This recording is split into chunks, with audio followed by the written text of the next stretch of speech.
Karibu sana katika nondo za habari kutoka hapa Mgongo TV, na anayekuletea habari hizi ni mimi Olivia Moses. Jeshi la polisi mkoa wa Tabora limemshikilia meneja wa mradi mkubwa wa ujenzi wa soko la stendi ya mabasi katika manispaa ya Tabora, Mhandisi Francis Mwakajinga, kwa tuhuma za kutumia kinyume cha utaratibu zaidi ya shilingi milioni 117 za mradi huo. Hatua hiyo imekuja baada ya mkuu wa mkoa wa Tabora, Paulo Chacha, kufanya ziara ya ukaguzi katika eneo la mradi na kubaini kasoro kubwa katika matumizi ya fedha pamoja na kusuasua kwa kasi ya ujenzi. Katika tathmini ya utekelezaji, RC Chacha amesema kuwa hadi sasa mradi huo umetekelezwa kwa 45% pekee, wakati kwa mujibu wa mkataba ulipaswa kuwa na 91% ifikapo kipindi hiki. Mradi huo unatakiwa kukamilika kufika Disemba 30, 2025, lakini hali ya utendaji inaonyesha uwezekano wa kutokukamilika kwa wakati. Chacha amesema serikali imekuwa ikitoa fedha kwa awamu ili kuhakikisha mradi unasonga mbele, lakini meneja wa mradi amekuwa akielekezea kwenye matumizi yasiyo rasmi, hatua ambayo imesababisha kutofanyika kwa malipo ya watumishi na kusimama kwa baadhi ya kazi za ujenzi. Ameagiza watumishi wote kulipwa stahiki zao mara moja. Email ni kwamba umekubaliana na hichi kilichoandikiwa. Umekubali hili hela umechukua na utaenda kusolve.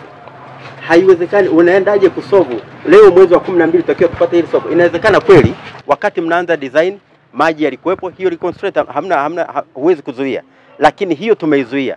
Sasa hii ya kuweka hela mfukoni ambazo project unaisolve vipi? Tunatuletea loss, alafu wananchi hao tuje tuambieje kwamba tunadanganya au hatusimamii? Unasikia bwana? Wewe ndio tuliokupa kazi, hatuna shida na wewe. Tungekuta hutoi hela, tungesema hela unapeleka wapi wakati serikali inakupa hela? Hela unaleta, huyu bwana anaweka mfukoni. Najua hata hawa operator wa machine hizi mnampa hela, nyinyi inawezekana hamjui. Mnampa hela hawalipi. Baada ya hapo waite wote wakwambie shilingi ngapi ulikuwa unawapa na hawapi huyu bwana.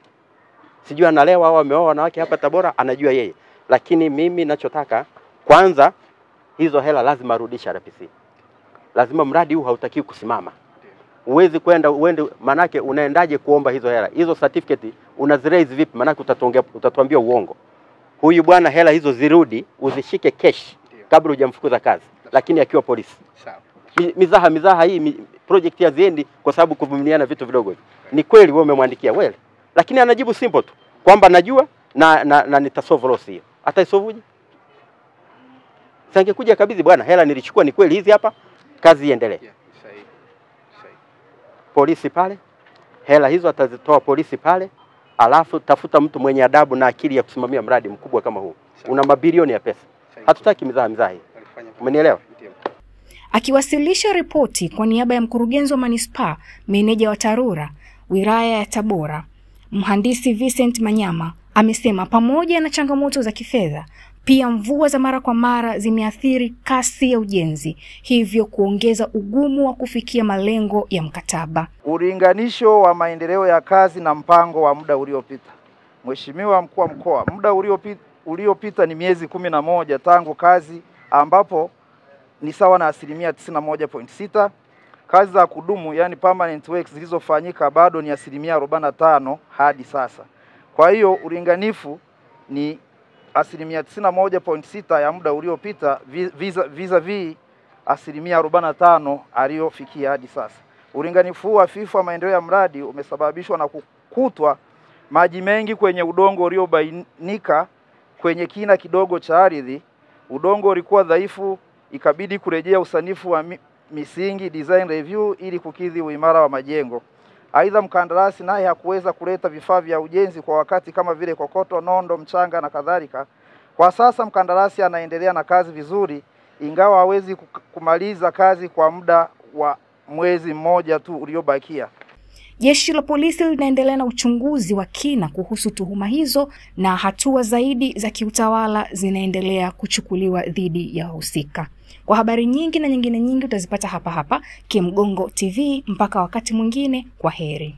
Sikiliza, unataka kujenga nyumba imara kwa bei nafuu? Karibu Kemgongo Hardware. Tunaopatikana Dodoma karibu na ofisi ya kata ya Mchuka, mkabala na barabara ya lami ya kuelekea Mvumi. Sisi Kemgongo Hardware tunauza vifaa vyote vya ujenzi, kuanzia saruji, nondo, mabati, rangi hadi matofali. Matofali yetu sasa yanapatikana kwa saizi zote kama vile inchi 5, inchi 6, yakiwa katika hali ya uimara na yenye ubora kwa bei nafuu zaidi ya soko. Iko hivi, Kemgongo Hardware ndio sehemu sahihi kwa ujenzi wako wa ndoto. Wasiliana nasi kupitia simu namba 0750694276 ama 0653611722.